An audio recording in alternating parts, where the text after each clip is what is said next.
नमस्कार, मैं हूं अजय। स्वागत है आपका इस खास पेशकश में। अबू सलीम, ये जो आप देख रहे हैं, आज साबित हो गया कि ये मुंबई का सबसे बड़ा गुनहगार है। एक ड्राइवर जो बन गया डॉन। अबू सलीम आजमगढ़ के सराय मीर में काम करने वाला एक मैकेनिक जो बन गया मर्डरर। अंडरवर्ल्ड की दुनिया का वो आका जिसके नाम से थर्राता था बॉलीवुड, अदालत में अबू सलीम मुंबई हमलों का सबसे बड़ा गुनहगार साबित हो चुका है। इस खास पेशकश में हम आपको बताएंगे क्या है सलीम के गुनाहों की फेहरिस्त और कैसे एक मैकेनिक बन बैठा अंडरवर्ल्ड का डॉन।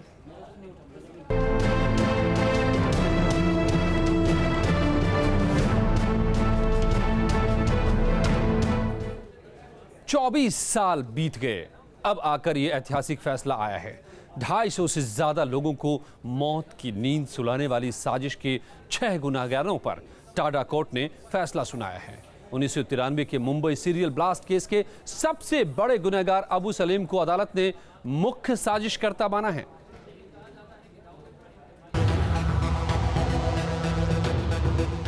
चौबीस साल पहले की वो तारीख जब दोपहर के बाद टहलने लगी थी माया नगरी मुंबई। कहीं सड़क पर धमाके हो रहे थे, कहीं होटल में ब्लास्ट हो रहा था, कहीं सरकारी दफ्तरों के परखच्चे उड़े थे, कहीं चलती सड़क पर आरडीएक्स के धमाके हो रहे थे। 12 मार्च 1993, 24 साल पहले इसी शुक्रवार के दिन मुंबई में 12 जगह हुए सीरियल बम धमाकों में सैकड़ों लोग दम तोड़ चुके थे। 700 से ज्यादा लोग जख्मी हो चुके थे। द्वितीय विश्व युद्ध के बाद दुनिया में कहीं भी पहली बार हिंदुस्तान पर इतना बड़ा आतंकी हमला हुआ था और इसकी साजिश रचने वालों में दाऊद इब्राहिम का नाम भी शामिल था। अबू सलीम उर्फ अकील अहमद काज़मी उर्फ कैप्टन उर्फ अबू समान हिंदुस्तान आतंक के जख्म से तड़प रहा था और मुंबई में धमाके की साजिश रचने वाले देश छोड़कर समंदर की दूरियां नाप रहे थे। 24 साल तक मुंबई के गुनहगारों के जुर्म की कहानी पुलिस से लेकर अदालत तक सुनी सुनाई जाती रही, लेकिन अब हो गया है दहशतगर्दी के करतूतों का फैसला। अदालत ने लगा दिया है 1993 के मुंबई सीरियल ब्लास्ट केस में दाऊद के बाद दूसरे सबसे बड़े आतंकी अबू सलीम के पापों का हिसाब। अब जिंदगी भर सलाखों के पीछे अपने गुनाहों की सजा काटेगा आतंक का सलीम। 1993 के Mumbai serial bomb blast case में टाडा अदालत ने अबू सलीम को हत्या और आपराधिक साजिश समेत आधा दर्जन आरोपों में दोषी करार दिया गया है। अब 19 जून से दोषियों की सजा पर बहस शुरू होगी। सरकारी पक्ष का कहना है कि सलीम के लिए अधिकतम 25 साल की सजा की मांग की जाएगी।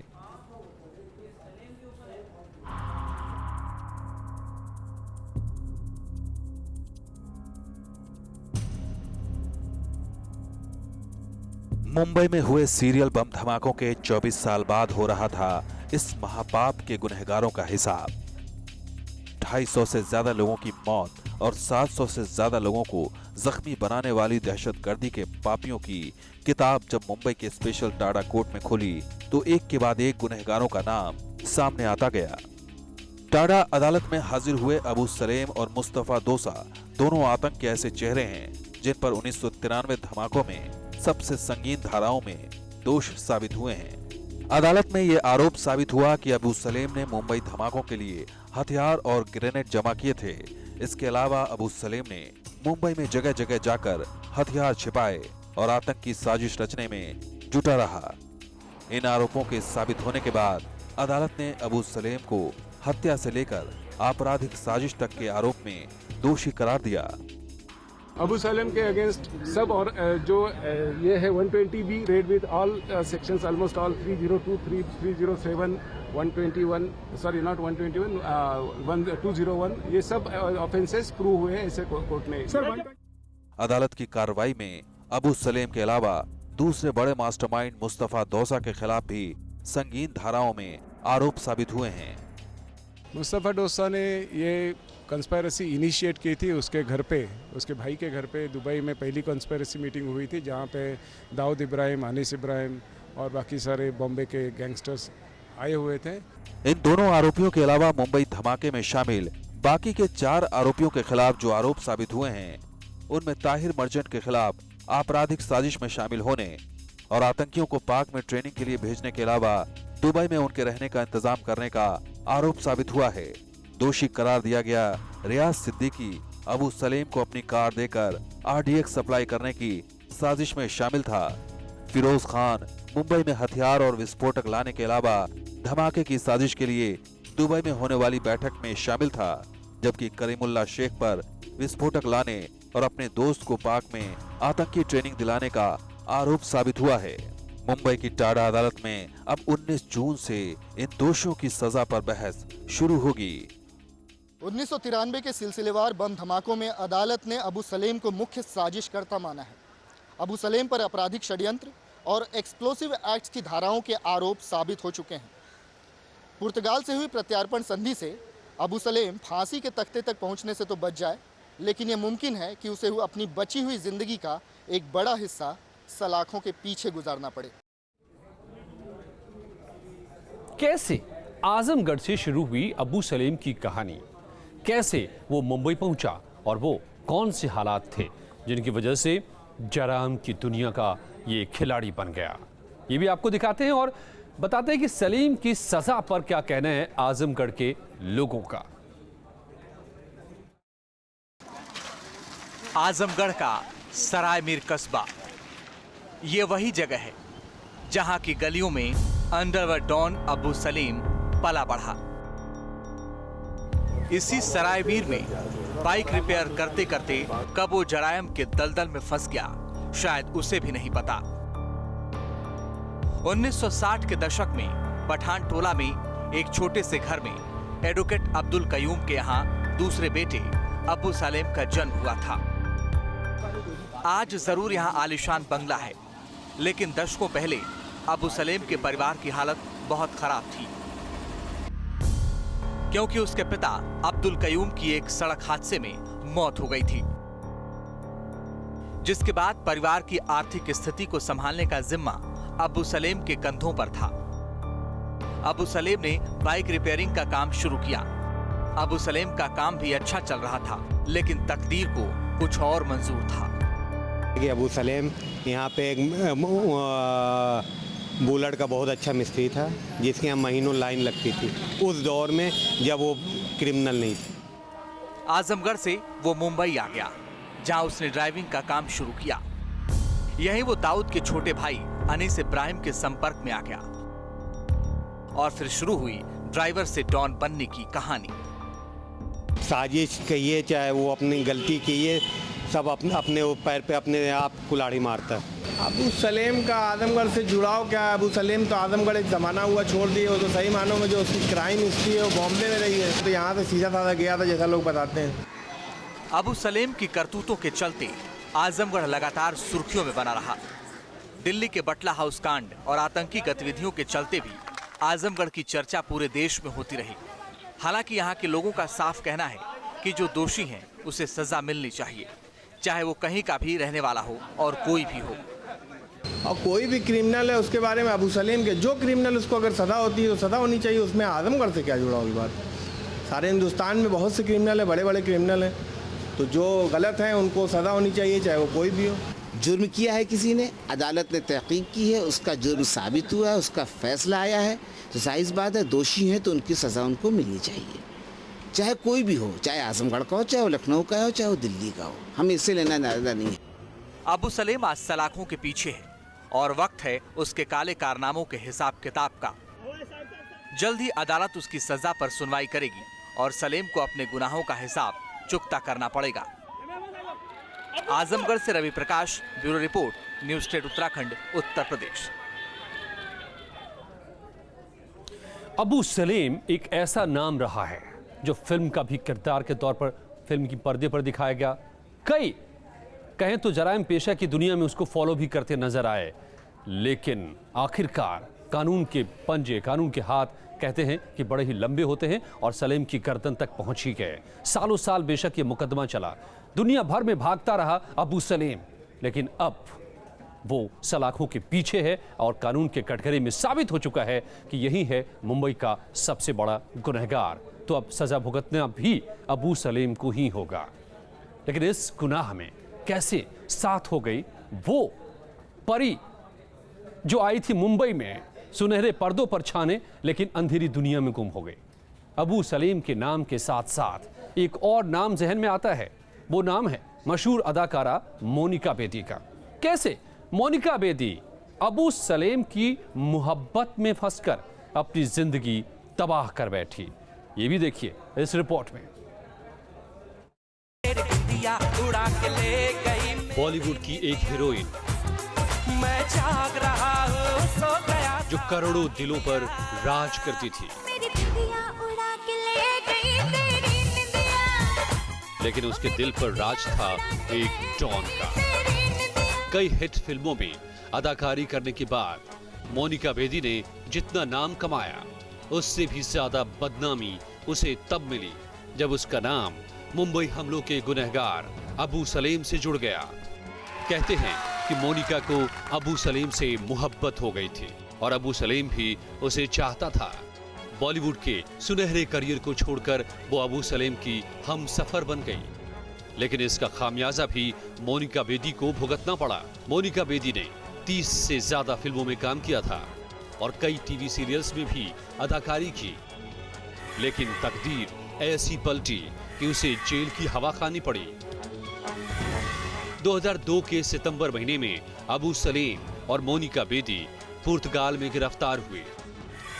मोनिका बेदी को फर्जी दस्तावेजों के सहारे पुर्तगाल आने के जुर्म में कई सालों की सजा हुई। साल 2006 में भारत की अदालत ने भी बेदी को फर्जी पासपोर्ट मामले में दोषी पाया। हालांकि नवंबर 2010 में सुप्रीम कोर्ट ने मोनिका की सजा को कम कर दिया, जिसके बाद वो जेल से बाहर आ सकी। Bureau report, News State, Uttarakhand, Uttar प्रदेश।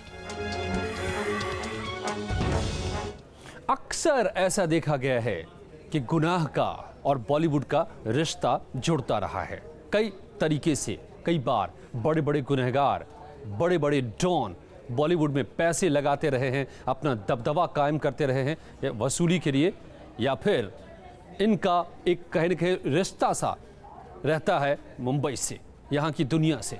लेकिन अक्सर इसके नतीजे बेहद ही खतरनाक होते हैं, जो दिखा इस मामले में भी। 1993 मुंबई ब्लास्ट केस के दूसरे चरण में 7 में से 6 आरोपियों को दोषी साबित किया जा चुका है, लेकिन इनमें से सबसे बड़ा नाम आतंकी अबू सलीम का है। हालांकि आतंकी अबू सलीम ऐसा नहीं हुआ कि मुंबई के धमाकों के बाद खामोश बैठ गया हो। दुनिया भर में वो छिपता तो रहा, लेकिन उसके आतंक के कारनामे भी चलते रहे और मुंबई धमाकों के बाद भी इसकी काली करतूतें जारी रही। नाम अबू सलीम उर्फ अकील अहमद काज़मी उर्फ कैप्टन उर्फ अबू समान।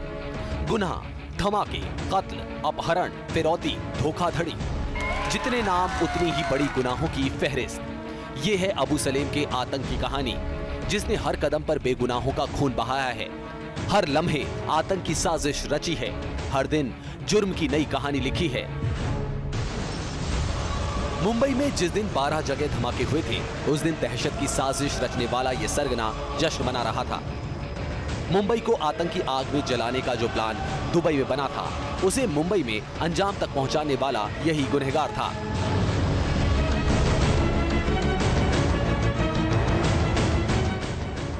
मुंबई की टाडा अदालत में ये साबित हो चुका है कि धमाके की साजिश में अबू सलीम पूरी तरह शामिल था, क्योंकि मुंबई में धमाके से पहले दुबई में जो सीक्रेट मीटिंग हुई थी, उसके बाद हिंदुस्तान के अलग अलग इलाकों में बम बारूद और हथियारों की सप्लाई की गई। इन्हें मुंबई में ठिकाने लगाने का काम अबू सलीम ने ही किया था। मुस्तफ़ा डोसा ने जो आर्म्स एंड एम्युनिशंस दीघी पे भेजे थे, वो जो आर्म्स एंड एम्युनिशंस थे, वो कई सारे आर्म्स एंड एम्युनिशंस कई टाइगर मेमन को दिए गए थे, कई सारे भरूच गए, कई सारे मुंब्रा गए, जो भी आर्म्स एंड एम्युनिशंस भरूच गए थे वो भरूच से आर्म्स एंड एम्युनिशंस बम्बई में लाने का काम अबू सलेम ने किया था और उसका डिस्ट्रीब्यूशन भी अनीस के और मुस्तफ़ा डोसा के कहने के ऊपर उसने बम्बई में किया था। ये साजिश करता है डायरेक्टर को कड़ी से कड़ी सजा मिलनी चाहिए और मुझे पूरी उम्मीद है कि उनको जरूर मिलेगी। जहां तक सवाल अबू सलेम का है, क्योंकि उसके खिलाफ मैंने पहले भी ट्रायल चला चुका है प्रदीप जैन की, वहां उसे 25 साल की सजा हुई थी, यहां भी उतनी ही सजा होगी ऐसा मुझे लग रहा है। धमाकों के बाद हुई जांच में साबित हो गया कि धमाकों से पहले अबू सलेम गुजरात के भरूच गया। वहां से उसने मारुति वैन में 9 AK-56 राइफलें और हैंड ग्रेनेड लाकर मुंबई में छिपाए। दाऊद के भाई अनीस इब्राहिम के कहने पर अबू सलेम ने कुछ हथियार ज़ैबुनिशा काजी के घर भी छिपाए थे। अबू सलेम ने जो हथियार मुंबई में जगह जगह छिपाए, उनका इस्तेमाल दहशत की वारदातों में हुआ। इन तमाम जांच और सबूतों के बिना पर अदालत ने अबू सलेम को संगीन जुर्मों के लिए दोषी करार दिया, लेकिन शर्तों के साथ पुर्तगाल से हिंदुस्तान लाया गया सलेम फांसी से बच जाएगा। अबू सलेम वो एक्स्ट्राडिशन होकर पुर्तगाल से आए थे और भारत सरकार का ये वहाँ सॉवरेन एश्योरेंस था कि इस अभियुक्त को ना हम फांसी देंगे और जो सज़ा है वो 25 साल से ज़्यादा नहीं दी जाएगी। तो यही तथ्यों को जो डिफेंस की तरफ से वहाँ पर आर्गुमेंट्स में रखा जाएगा। इस फैसले का एक दूरगामी परिणाम इस प्रकार होगा कि जो हमारे देश के सीमा के बाहर जो छुपे हुए आरोपी बम ब्लास्ट के हैं, टाइगर मेमन हो या दाऊद इब्राहिम हो, उनको अगर कानून के शिकंजे में आते तो उनके लिए भी यही सबूत इस्तेमाल हो सकता है। मुंबई हमले के गुनाह में अबू सलेम को अधिकतम सजा की मांग की जाएगी, लेकिन 25 साल से ज्यादा की सजा सलेम को नहीं हो सकती। Bureau report, News State, Uttarakhand, Uttar Pradesh.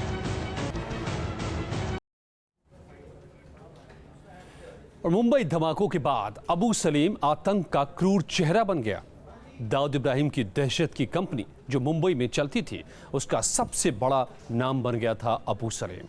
Mumbai को दहलाने के बाद सलीम के पाप की दुनिया में कई और गुनाह जुड़ते गए।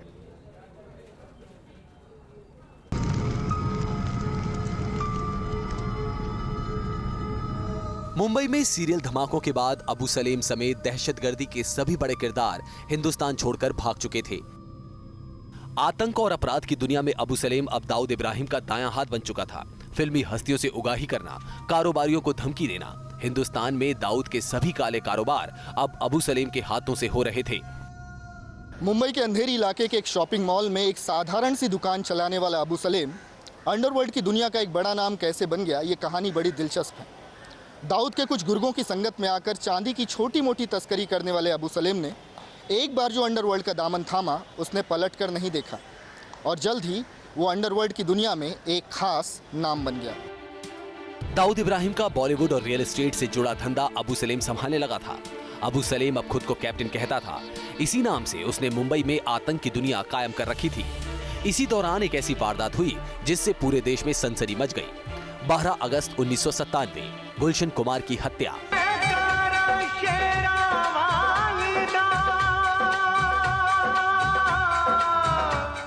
बॉलीवुड की हस्तियों से हफ्ता वसूली करने वाले अबू सलेम ने टी सीरीज कैसेट्स कंपनी के मालिक गुलशन कुमार से 5 लाख रुपए हर महीने की डिमांड की थी। कैप्टन बोल रहा हूँ। जी बोलिए। महीने के 5 पेटी चाहिए। मैं नहीं दे सकता। 5 लाख में मैं माता के भंडारे करवा लूंगा। और फिर अंधेरी साउथ के जीतेश्वर महादेव मंदिर के बाहर बंदूकें गरज उठी।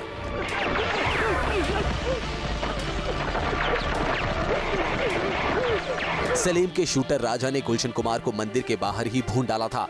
पुलिस के मुताबिक इस शूटआउट के दौरान शूटर ने करीब 15 मिनट तक अपने फोन से अबू सलीम को गुलशन कुमार के मारे जाने की आवाज सुनाई थी। गुलशन कुमार की हत्या के बाद अबू सलीम के खौफ से मुंबई कांपने लगी थी। अबू सलीम खुलेआम फोन पर बड़ी हस्तियों और बॉलीवुड के चेहरों से पैसा वसूलने लगा था। इस दौरान हत्या, फिरौती और अपहरण के कई मामले अबू सलीम के नाम पर दर्ज हो चुके थे। दिल्ली और मुंबई इन दोनों ही शहरों में बतौर ड्राइवर की नौकरी करने वाले अबू सलेम की तेज पैसा कमाने की ललक ने उसके नसीब में अंडरवर्ल्ड की स्याह दुनिया लिख दी। अबू सलेम की दिलचस्पी शुरुआत से ही फिल्मी हस्तियों में थी, बॉलीवुड में थी, और यही वजह थी कि अंडरवर्ल्ड में कदम रखने के बाद भी वो लगातार फिल्मी हस्तियों के संपर्क में था।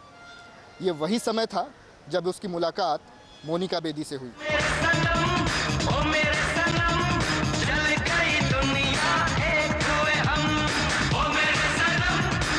मोनिका बेदी से नजदीकी के बाद अबू सलेम अपना नाम बदलकर अलग अलग देशों में छिपकर रहने लगा।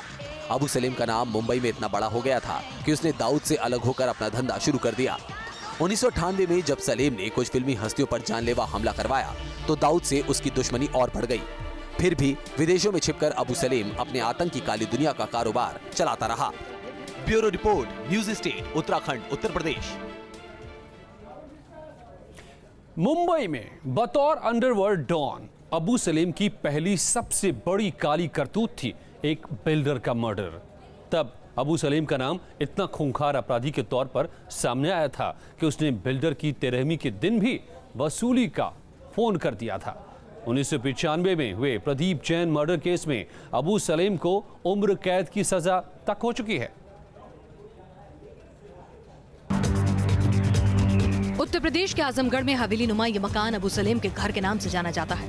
आजमगढ़ की इन्हीं गलियों से अबू सलेम की कहानी शुरू होती है। वकील पिता के बेटे अबू सलेम ने पिता की मौत के बाद शुरुआत में मैकेनिक और टैक्सी ड्राइवर का काम किया था। 1985 में मुंबई पहुंचने के बाद 1989 से उसने दाऊद इब्राहिम के लिए काम करना शुरू किया और फिर 1993 में बम धमाकों के बाद भारत छोड़कर भाग गया। विदेशों में रहते हुए अबू सलेम ने मुंबई में दाऊद के लिए जो पहला शूट आउट करवाया था वो एक बिल्डर का कत्ल था। 7 मार्च 1995 को अबू सलेम के शूटर सलीम हड्डी ने बिल्डर प्रदीप जैन के दफ्तर में घुसकर गोली मार दी थी। प्रदीप जैन की हत्या के बाद भी अबू सलेम उनके घर वालों से पैसे की मांग करता रहा था। इसके बाद तो अबू सलेम ने आतंक और खौफ की दुनिया में पीछे मुड़कर नहीं देखा। इतना ही नहीं, सलीम ने फिल्म डायरेक्टर राजीव राय, राकेश रोशन, मनमोहन शेट्टी पर भी जानलेवा हमले की साजिश रची थी। मोनिका बेदी के साथ कई साल गुजारने वाले अबू सलेम को आखिरकार पुर्तगाल के लिस्बन से पकड़ा गया था। पुर्तगाल से प्रत्यर्पण के बाद भारत में सलीम के खिलाफ करीब 50 केस में सुनवाई शुरू हुई है। इनमें से 2 बड़े कत्ल के मामलों में अबू सलेम को उम्र कैद की सजा मिल चुकी है।